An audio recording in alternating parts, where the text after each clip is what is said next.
with me, your man, Louie T. Welcome to the command post. You know what it is. Post up. Take command. I, of course, am your commander-in-chief, Louie T. Thank you for joining me. So, hopefully the weekend is treating you well. It's been a tumultuous week for us as fans. A lot of waiting, anticipating. Probably didn't get what you were hoping that you were getting this past week. Nonetheless, we arrived at a head coach and the decision has been made.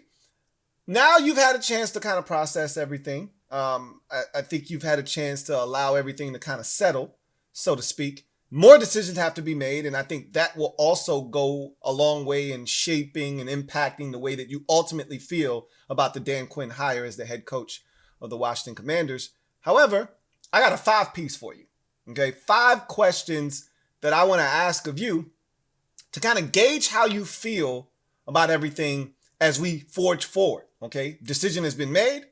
We have now knocked down the GM hire. We've knocked down the head coaching hire. Lots of hires still left to be made. Lots of big decisions to be still made this offseason. But a huge chunk of the equation has now been dealt with in terms of GM and head coaching hires. So with that said, I want to get to these 5 questions, this 5-piece that I have for you.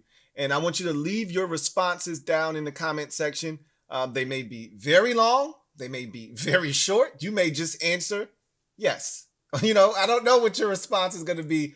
Whatever the case may be, you might write me a War and Peace novel in the comment section. Whatever the case may be, I'm going to read it. I'm looking forward to hearing how you guys feel. I'm looking to get your genuine responses and your real true feelings as to how you feel. This is a safe space. I just want you to know this. I've tried to cultivate an environment that is a safe space for you to feel however you want to feel, right? We're not always going to agree. I make this abundantly clear when we talk about things that can be somewhat divisive when it comes to this team. No matter how you feel, we may not agree. You may be like, Louie T, man, you tripping.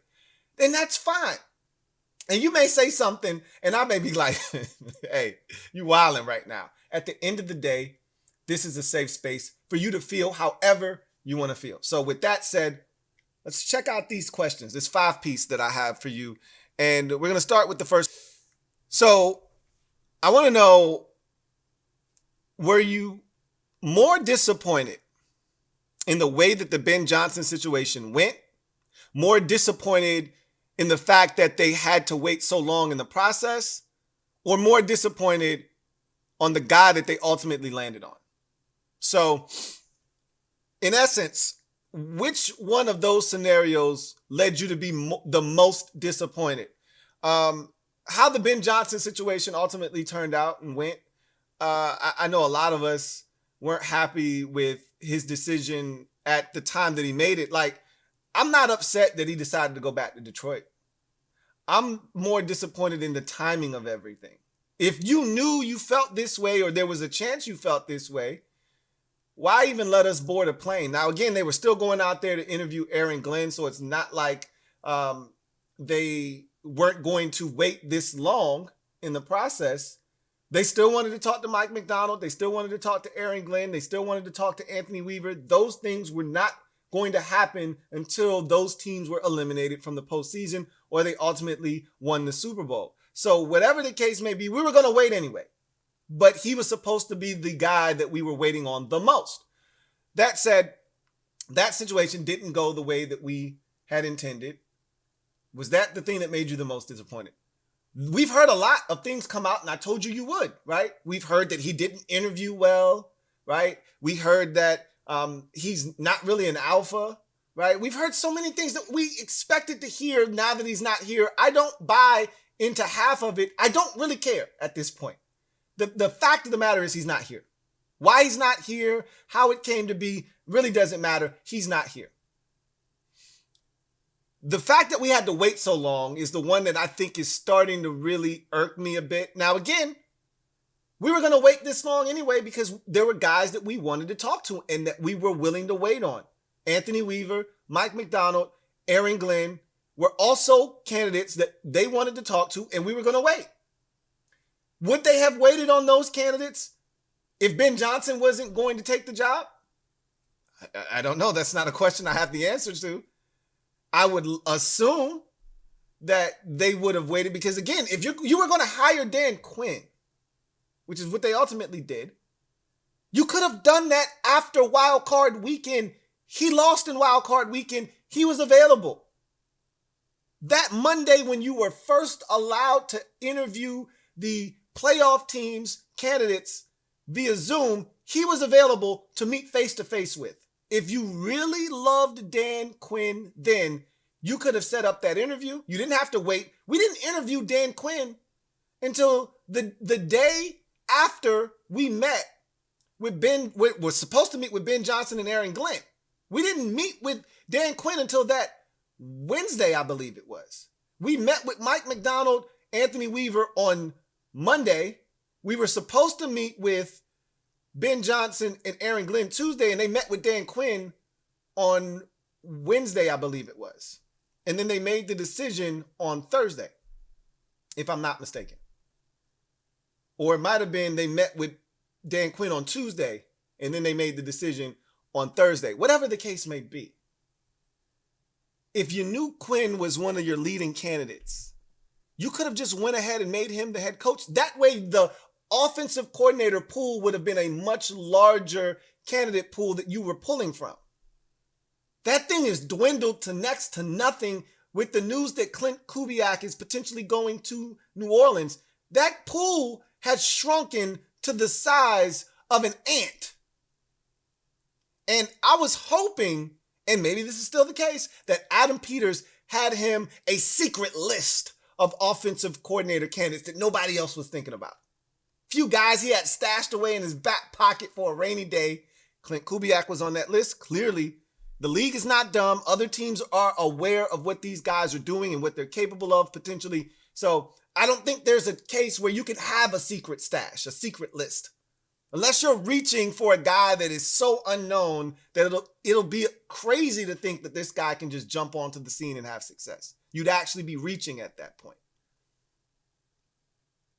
That's the thing that has me a little like, did we really wait this late? Not necessarily for a head coaching candidate, because I don't know if there were any other guys that got hired while we were waiting for a head coaching position that I was like, man, we missed out on this guy. I don't think there's one. I think it's the offensive coordinators right now. Knowing my whole intent this offseason was to get a offensive-minded head coach. So I wasn't really concerned about offensive coordinators. I didn't care because we were going to get an offensive-minded guy who was going to be calling the plays anyway. So that wasn't my concern. But once we got a defensive-minded guy, now I'm looking around and I'm saying, well, damn, where are all the offensive coordinator candidates at? That's the thing that might be the most disappointing for me. I can answer that right now. That's the part that's the most disappointing for me. And then, are you most disappointed in the fact that they landed on Dan Quinn? Leave it down in the comment section. That's number one, okay? That's the first question. 2 of this 5-piece.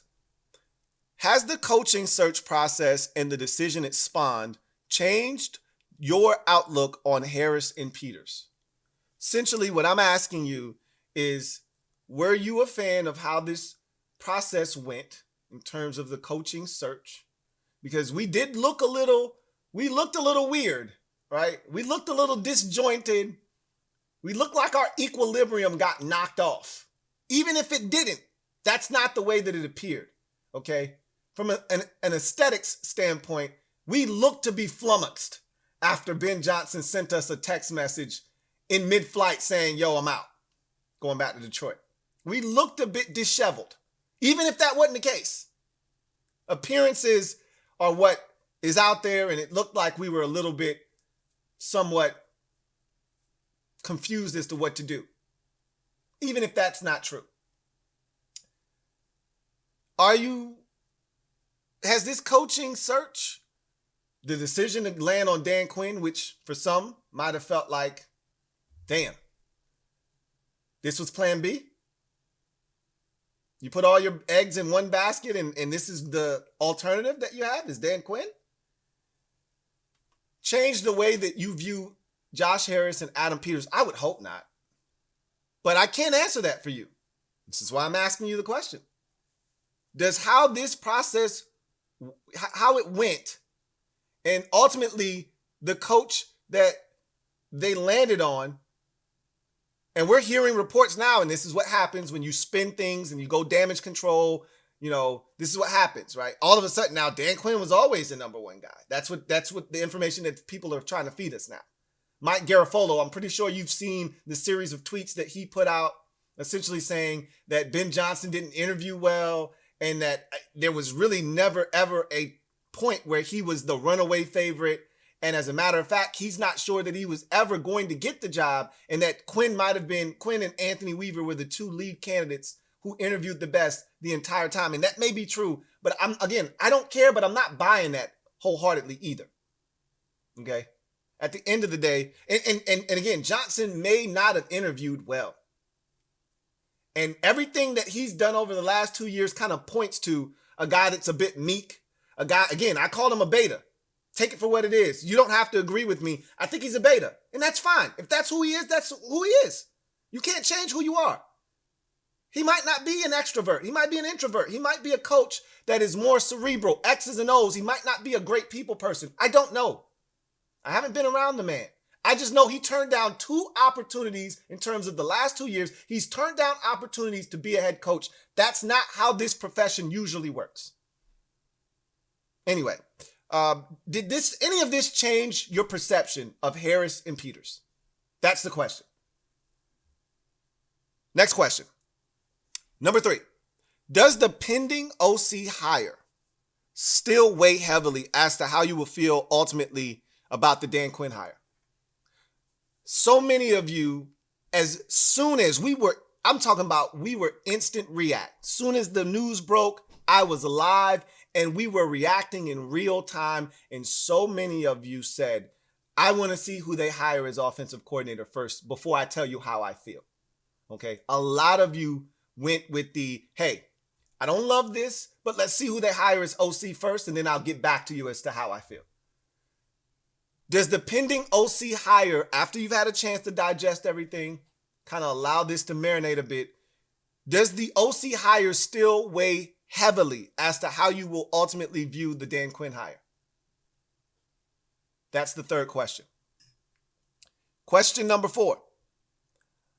Are you more excited, less excited, or indifferent about the future of this organization after the Dan Quinn hire?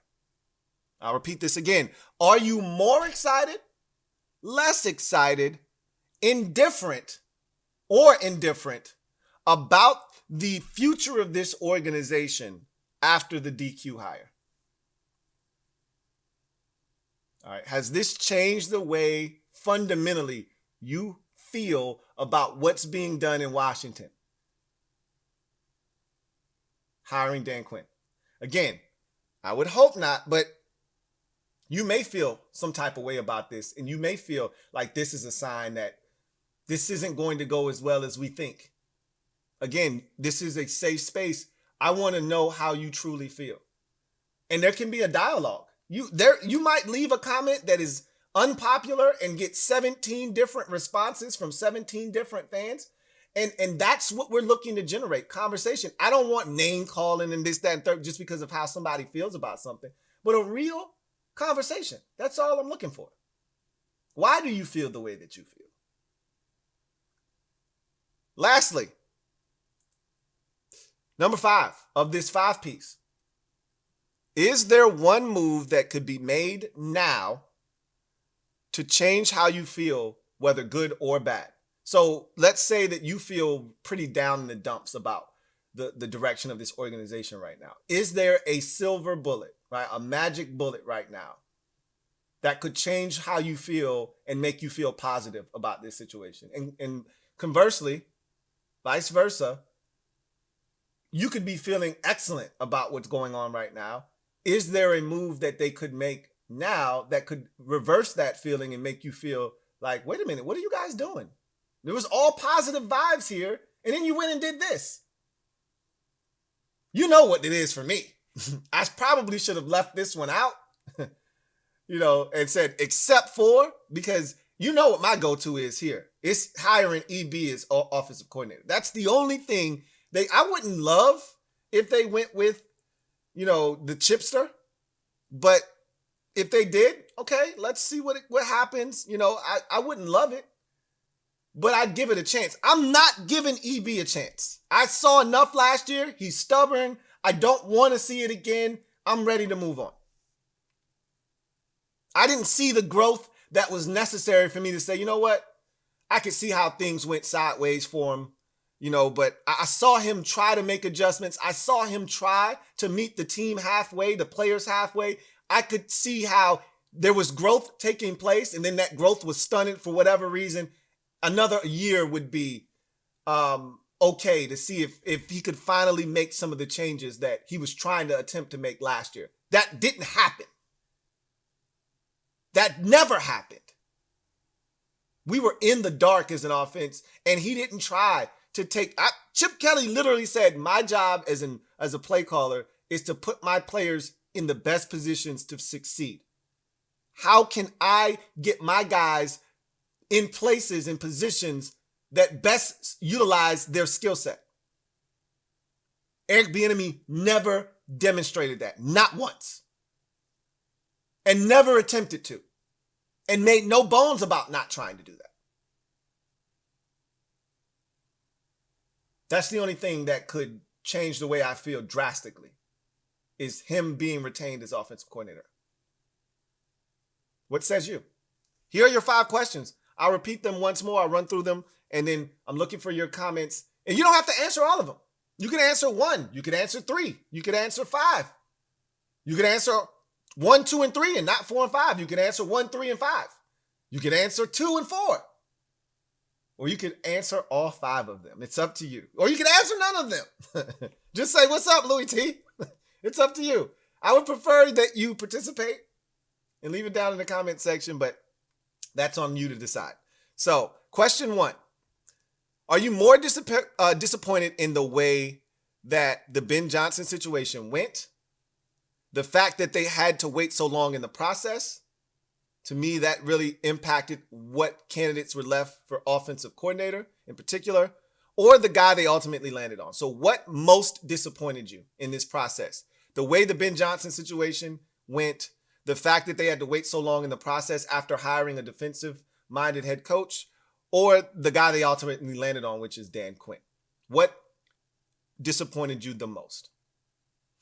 Number 2, has this coaching search process and the decision that it spawned, hiring Dan Quinn, changed your outlook on Harris and Peters? Josh Harris and Adam Peters.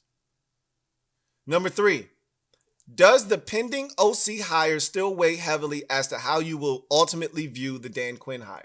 A lot of you in real time, as we were reacting to Dan Quinn getting the job, said, I want to see who they hire as OC. That's going to help me determine if I'm okay with this move or not. Is that still the case for some of you? Will the offensive coordinator hire ultimately, or is that separate and independent of Dan Quinn? You're like, look, Quinn is one thing.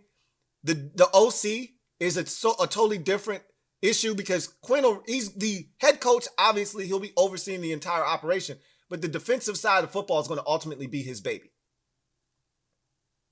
And he'll be judged probably more on the success of the defense, obviously as the team as a whole, because he's the head coach. But if the defense is playing well and the offensive coordinator sucks, you can still change the OC. And Quinn could be doing a hell of a job, but the offense is just not getting it done. And again, he's a part of that process. So he will be held accountable for that. But does the OC hire still weigh heavily as to how you will view the Dan Quinn hire? Number 4, are you more excited, less excited, or indifferent about the future of this organization after the Dan Quinn hire? More excited, less excited, or indifferent about the future, the direction of this organization after the Dan Quinn hire? And then number 5, is there one move that could be made now, right now,